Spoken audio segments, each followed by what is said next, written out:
జాతర ముందుగా పాల్తూరు గ్రామస్తులందరికీ పేరు పేరున హృదయపూర్వకంగా మీ విశ్వాన్న బిడ్డ నమస్కారాలు తెలియజేస్తున్నాడు. ఈరోజు మీ అందరికీ తెలుసు, ఇంకొక 15 రోజుల లోపల మనకి ఎన్నికల యుద్ధం జరగబోతా ఉంది. ఈ ఎన్నికల యుద్ధంలో ఒకవైపేమో ఈ రాష్ట్రంలో కులం చూడకుండా, మతాలు చూడకుండా, పార్టీలు చూడకుండా సంక్షేమ పథకాలు ఇస్తున్నటువంటి గొప్ప వ్యక్తి రాజన్న బిడ్డ జగనన్న ఒకవైపు ఉంటే, ఇంకోవైపేమో నాది 40 ఏళ్ల ఇండస్ట్రీ అని చెప్తాడు. ఈ లైట్ నేనే కనిపెట్టినా అంటాడు. కూర్చుంటే చాలు మీకు పథకాలన్నీ వచ్చే జగన్మోహన్ రెడ్డి కావాలనా, లేకపోతే జన్మభూమి కమిటీలు పెట్టుకొని వాళ్ళ ఇల్లు చుట్టూ తిరిగి పసుపు కండువా కప్పుకుంటేనే మీకు పెన్షన్లు ఇస్తాం, పసుపు కండువా కప్పుకుంటేనే మీకు పథకాలు ఇస్తామని చెప్పేటువంటి వాళ్ళు కావాలనా, మీరే తెలుసుకోండి అని చెప్పి నేను ఈరోజు పాల్తూరు గ్రామస్తులందరికీ కూడా తెలియజేస్తున్నాను. ఒకప్పుడు మీ అందరికీ గుర్తుందో లేదో, మీ ఊర్లో 5 ఏళ్ల కింద స్కూల్ ఎట్లుండేవన్నా, మీ ఊర్లో పెచ్చులు పడిపోయి ఎప్పుడెప్పుడు పడిపోతుందో, బాత్రూములు లేకుండా, టీచర్లు లేకుండా ఉన్నటువంటి స్కూళ్ళు ఈరోజు పాల్తూరు గ్రామంలో ఎంత అద్భుతంగా తీర్చిదిద్దినాడు జగనన్న కాదా అని చెప్పి నేను అడుగుతున్నాను. టీచర్లు వస్తున్నారు, బాత్రూములు బాగుంటున్నాయి. మన పిల్లోళ్ళు చినిగిపోయిన బట్టలు వేసుకొని, గోనె సంచి బ్యాగ్ వేసుకొని స్కూల్కి పోయే దగ్గర నుంచి ఈరోజు కొత్త బూట్లు వేసుకొని, కొత్త షూ కొత్త బట్టలు వేసుకొని, కొత్త బ్యాగ్ వేసుకొని 8వ క్లాస్ తరగతి నుంచి ఐప్యాడ్లు ఇచ్చి ఈరోజు డబ్బున్నోళ్ళు ఒకటే కాదు, బీద వాళ్ళ పిల్లలు కూడా ఇంగ్లీష్ మీడియం చదవాలని చెప్పి ఈరోజు జగన్మోహన్ రెడ్డి గారు మన పిల్లలందరినీ కూడా చదివిస్తున్నాడు. వాళ్ళకి ఏమన్నా ఓట్లు ఉన్నాయన్నా, ఓట్లు రాజకీయం చేసేకి ఉన్నాయా ఓట్లు? వాళ్ళకి ఏమన్నా రాజు బాగుంటే రాజ్యం బాగుంటది అంటారు.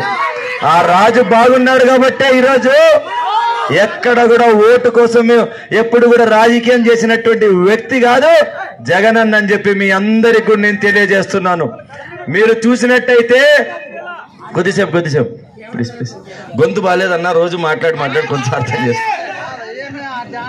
మీ అందరికి కూడా ఒకటి తెలియజేయాల్సింది ఏమంటే, ముసలోళ్ళు అవ్వా మొన్నటి దాకా నీకు ఏప్రిల్ ముందు వరకు నీ ఇంటికి వచ్చి వాలంటీర్లు పెన్షన్ ఇచ్చేవాళ్ళవ్వా, కానీ మొన్న 1వ తేదీ వచ్చేపాటికి మాత్రం మీకు పెన్షన్ యాటికి పోయి తీసుకున్నారవ్వా? సచివాలయం పోయి తీసుకున్నారా? ఎందుకంటే ఆడాడు ప్రకాశం జిల్లాలో చంద్రబాబు నాయుడు పర్యటనలో భాగంగా ముసలోళ్ళకి ఇట్టి అన్నాడంట, వాళ్ళు తిరిగి ఇట్లా అన్నారంట. అంటే ఇదేమంటే ఫ్యాను. సరే వీళ్ళకి ఇట్లా కాదు బుద్ధి చెప్పేదని చెప్పి ఎలక్షన్ కమిషన్ కి కంప్లైంట్ ఇచ్చినారు తెలుగుదేశం పార్టీ వాళ్ళు. వాలంటీర్లు ఇంటికి పోయి పెన్షన్ ఇవ్వకూడదు, ముసలోళ్ళు ఆడబోయి సచివాలయం దగ్గరే పోయి పెన్షన్ తీసుకోవాలని చెప్పి కక్ష సాధింపు చర్యతో వీళ్ళ మీద ఇబ్బంది పెట్టాలని చెప్పి మొన్న నెల ఇబ్బంది పడినావా నువ్వు పెన్షన్ తెచ్చుకునేకి? కాబట్టి నేను ఒక్కటే చెప్తున్నా, రానున్న 13వ తేదీ అవ్వ తాతలు చూపించే కసి, చూపించే ఓటు చూపించి మరి ఈసారి ఫ్యాన్ గుద్దుతారు ఈ పాల్తూరు గ్రామంలో అని చెప్పి నేను తెలియజేస్తున్నాను. నేను మళ్ళా పెన్షన్ మీ ఇంటికాడకు వచ్చి ఇవ్వాలంటే జగనన్న ముఖ్యమంత్రి అయితేనే అది సాధ్యం అవుతుంది అని చెప్పి నేను ఈరోజు తెలియజేస్తున్నాను. ఇన్ని రోజులు 3000 రూపాయలు పెన్షన్ ఇస్తుంటే ఈసారి మళ్ళా జగనన్న ముఖ్యమంత్రి అయితే 500 రూపాయలు పెంచి 3500 రూపాయలు పెన్షన్ పెంచుతున్నాడు ఈరోజు జగనన్న ఈసారి ముఖ్యమంత్రి అయితే. ఇన్ని రోజులు అమ్మఒడి 15,000 రూపాయలు ఇస్తుంటే ఇప్పుడు మళ్ళా 2,000 పెంచి 17,000 రూపాయలు ఈరోజు అమ్మఒడిని చేస్తున్నాడు. ఈడున్నటువంటి పాల్తూరులో చాలా మంది మహిళలు ఎక్కువ ఉన్నారు మగవాళ్ళ కన్నా కూడా. చేయూత 18,750 రూపాయలు ఇచ్చేవాళ్ళు మొన్నటిదాకా 4 సంవత్సరాల పాటు. ఈసారి మళ్ళా జగన్ అనే వ్యక్తి ముఖ్యమంత్రి అయితే అది 37,500 రూపాయలు ప్రతి ఒక్క మహిళకి సంవత్సరానికి చేయూత ద్వారా వస్తుంది అని చెప్పి నేను తెలియజేస్తున్నాను. మనకి వాళ్ళలాగా మోసం చేసే తెలీదన్నా. ఎన్నికలు వచ్చినప్పుడు అదేమది పసుపు కుంకుమ అని చెప్పి పసుపు కుంకుమ ఇచ్చినాము, ఇంకా మాకు సైకిల్ ఓట్లు పడుతూనే ఉంటాయన్నారు. ఎగ్గిచ్చి మళ్ళా తంటే 151 సీట్లు జగన్మోహన్ రెడ్డి గారికి వస్తే తెలుగుదేశంకి 23 సీట్లు వచ్చినాయి. కరెక్టా? కరెక్టా?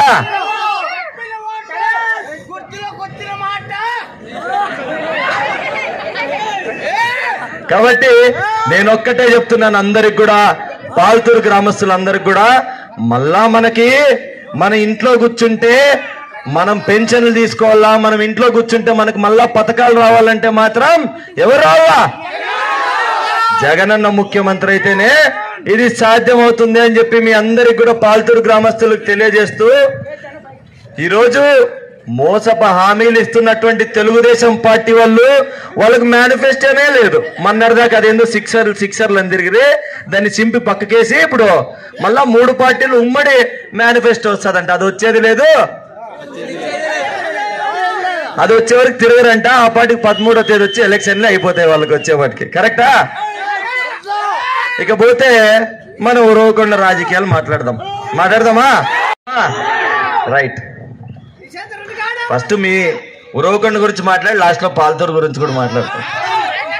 ముందుగా ఒకవైపు ఏమో 2019లో ఓడిపోయినా సరే, ఓడిపోయిన మరుసటి రోజు నుంచే విశ్వేశ్వరరెడ్డి గారు జనాల్లోనే ఉన్నాడు, జనాల్లోనే తిరుగుతున్నాడు, జనాలతో పాటే కూర్చున్నాడు, జనాల కోసమే పనిచేసినటువంటి విశ్వేశ్వరరెడ్డి ఈ 5 సంవత్సరాలు కాదు, గత 25 సంవత్సరాల నుంచి కూడా ఈ నియోజకవర్గంలో ఎప్పుడు కూడా జనాల్లోనే ఉన్నటువంటి విశ్వేశ్వరరెడ్డి గారు ఒకవైపు ఉన్నారు, ఇంకోవైపేమో కనపడడు, వినపడడు.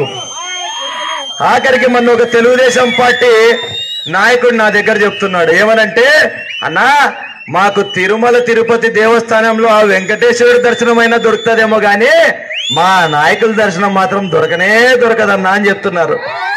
నేను అడుగుతున్నా ఇక్కడ ఉన్న వైఎస్ఆర్ వాళ్ళందరినీ, చాలా మందిని కూడా, మన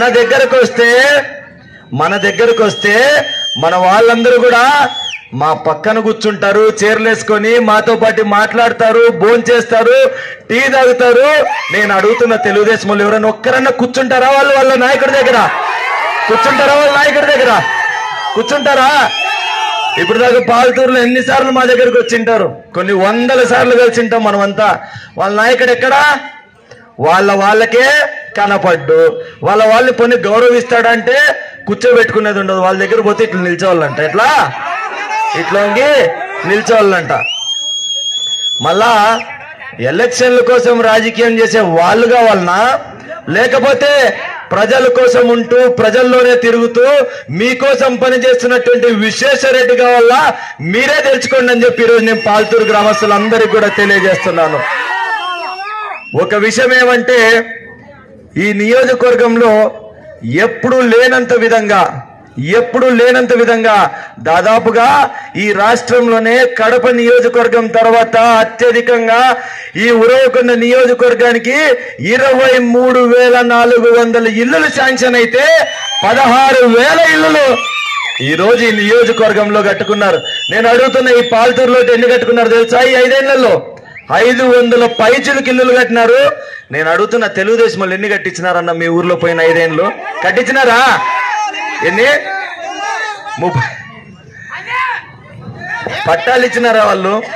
ఇల్లులు ఇచ్చినారా వాళ్ళు? ఇచ్చినారా? కాబట్టి నేను ఒక్కటే చెప్తున్నా మీ అందరికి కూడా, ఒక్క జగనన్న ముఖ్యమంత్రి అయిన తర్వాత మీ ఊరికి, ఒక్క పాల్తూరు గ్రామానికి ఒకటే పథకాల ద్వారానో లేకపోతే అభివృద్ధి ద్వారానో సంక్షేమం ద్వారానో 75 కోట్ల రూపాయలు ఒక్క పాల్తూరు గ్రామానికి ఒకటి వచ్చిందంటే ఇది కాదా అభివృద్ధి అంటే? ఇది కాదా సంక్షేమం అంటే? నేను చెప్తున్నాను. పోయిన 5 ఏళ్ళు ఎంత వచ్చింది తెలుసా? ఈ ఊరికి ఎంత వచ్చింది తెలుసా? 3 కోట్లు వచ్చింది. ఎంత? 3 కోట్లు ఎక్కడా? 75 కోట్లు ఎక్కడా? ఏమన్నా పొంతనుందా అన్న? ఇది ఉందా? ఈ ఒక్క పాల్తూరు గ్రామంలోనే 1.5 కోటి రూపాయలు రోడ్లు వేసినాం మన ప్రభుత్వం వచ్చిన తర్వాత. వాళ్ళు ఎన్ని వేసినారన్నా? వాళ్ళు? కాబట్టి మీరందరూ కూడా అర్థం చేసుకోవాల్సిందిగా ప్రతి ఒక్కరిని పేరు పేరున కోరుకుంటూ మీకు ఒక్కటే హామీ ఇస్తున్నా, మనం ఉరవకొండ నుంచి ఈ పాల్తూరు రోడ్డు కూడా వేపించింది మన ప్రభుత్వంలోనే అని చెప్తున్నా. వాళ్ళ ప్రభుత్వంలో అంతా గుంతల రోడ్లు ఉండేది, ఇది మళ్ళా ఆవిలిగి నుంచి కరకముక్కల మీదుగా రోడ్డు వేసింది కూడా మన ప్రభుత్వంలోనే అని చెప్తున్నా. రేపు మళ్ళా జగనన్న ముఖ్యమంత్రి అయితేనే, విశ్వేశ్వరరెడ్డి గారు ఎమ్మెల్యే అయితేనే ఖచ్చితంగా ఆగిపోయిన గాజుల మల్లాపురం రోడ్డు ఏపిచ్చి తీరుతామని చెప్పి మీ అందరికి కూడా తెలియజేసుకుంటున్నాను. ఖచ్చితంగా కొద్దిసేపు డిస్టర్బ్ చేయండి. ఖచ్చితంగా మీ ఊర్లో మిగిలిపోయిన సీసీ రోడ్లన్నీ కూడా ఈ వచ్చే 2024 నుంచి 2029 లోపల సీసీ రోడ్లన్నీ కూడా మీ ఊర్లో వేపిస్తాము అని చెప్పి మీ అందరికీ పాల్తూరు ప్రజలందరికీ కూడా హామీ ఇస్తున్నాం. ఈ రోజు ఏం చెప్తున్నారన్నా, మొన్న ఒకరు వచ్చినారు మీ ఊరికి. ఎవరు వచ్చినారు? డుస్సురాజా వచ్చినాడు. ఎవరు? డుస్సురాజా వచ్చినాడు. ఇన్నేళ్లకు పాల్తూరు గుర్తొచ్చింది. ఇన్నేళ్లకు పాల్తూరు గుర్తొచ్చి నాకు అర్థం కాలేదన్నా, రోజుకి 8 ఊర్లు తిరుగుతున్నారంట వాళ్ళు. నేను 9 ఊర్లు తిరుగుతున్నానంట. నేను, మా నాన్న, మా అమ్మ ముగ్గురు కలిపిన 7 ఊర్లు అంటే అబ్బబ్బబ్బబ్బా అనేది. ఒక ఊరికి ఫోన్ చేసిన, ఏమన్నా 9 ఊర్లు తిరుగుతున్నారంటే ఎట్లా తిరుగుతున్నారు, మాకు సాధ్యం కావట్లేదు, మేము ముగ్గురు కలిపిన 7 ఊర్లే తిరుగుతున్నాం కదన్నా అంటే, ఏముందబ్బా వాళ్ళకి వచ్చే జనాలు ఉందే, ఏముంది రోడ్లో ఉరికే అట్లా పోతూ ఉన్నారు. నేను ఒక్కటే అడుగుతున్నా, ఈడ విశ్వేశ్వరరెడ్డి రాలే, విశ్వేశ్వరరెడ్డి బిడ్డ వస్తేనే ఇంతమంది జనాలు వచ్చినారు. మళ్ళా వారం కింద 30 years ఇండస్ట్రీ ఉన్నాడు, పట్టుమని 100 మంది కూడా లేరు ఈడ. కరెక్టా? ఈడే మీటింగ్ పెట్టినారు వాళ్ళు. కరెక్టేనా? ఈడే మీటింగ్ పెడితే ఎవరు 100 మంది కూడా లేరు వాళ్ళు ఎవరు కూడా. అట్లాంటి పరిస్థితి పాల్తూరు గ్రామంలో వాళ్ళకు ఉంది. ఏం చెప్తాడు? సబ్ స్టేషన్ ఆయన తెచ్చినాడంట. కాంగ్రెస్ గవర్నమెంట్ లో వచ్చిన సబ్ స్టేషన్ కి నీకేం సంబంధం నాయన? కరెక్టా? కరెక్టా కదా? కాంగ్రెస్ ప్రభుత్వం లేచిన సబ్ స్టేషన్ కి నీకేం సంబంధము? సంబంధం ఉందేమన్నా? సరే 9 ఊర్లు తిరిగినాడు కదా, ఎట్లా తిరిగినాడు అని చెప్తే ఇట్లా చెప్పిరన్నా. నాకు అప్పుడు ఒకటి గుర్తొచ్చింది. ఏం తెలుసా? మీరంతా సింహారాశి సినిమా చూసినారా? రాజశేఖర్ది చూసినారా? దాంట్లో రాజశేఖర్ పెళ్లి చూపులు పోతాడు. పెళ్లి చూపులు పోయినప్పుడు పెళ్లి కూతురు నాయన పిలుస్తాడు అనమాట. ఏమమ్మా, రాజన్న వచ్చినాడు, చంద్రన్న వచ్చినాడు, ఓమ్మా మెరుపుతీగా ఇసారి వచ్చిపోమ్మా అని చెప్తాడు అనమాట. అంటేనే అట్లొచ్చి అట్లా వెళ్ళిపోతుంది అమ్మ. చూసినారా అందరూ? సేమ్ వాళ్ళది కూడా అట్లే ఉంది కదా. 8-9 ఊర్లు పాల్తూరు లాంటి గ్రామము తిరిగితే 2 రోజులు కాదు, 3 రోజులు కాదు, 4 రోజులు కూడా తిరగచ్చు.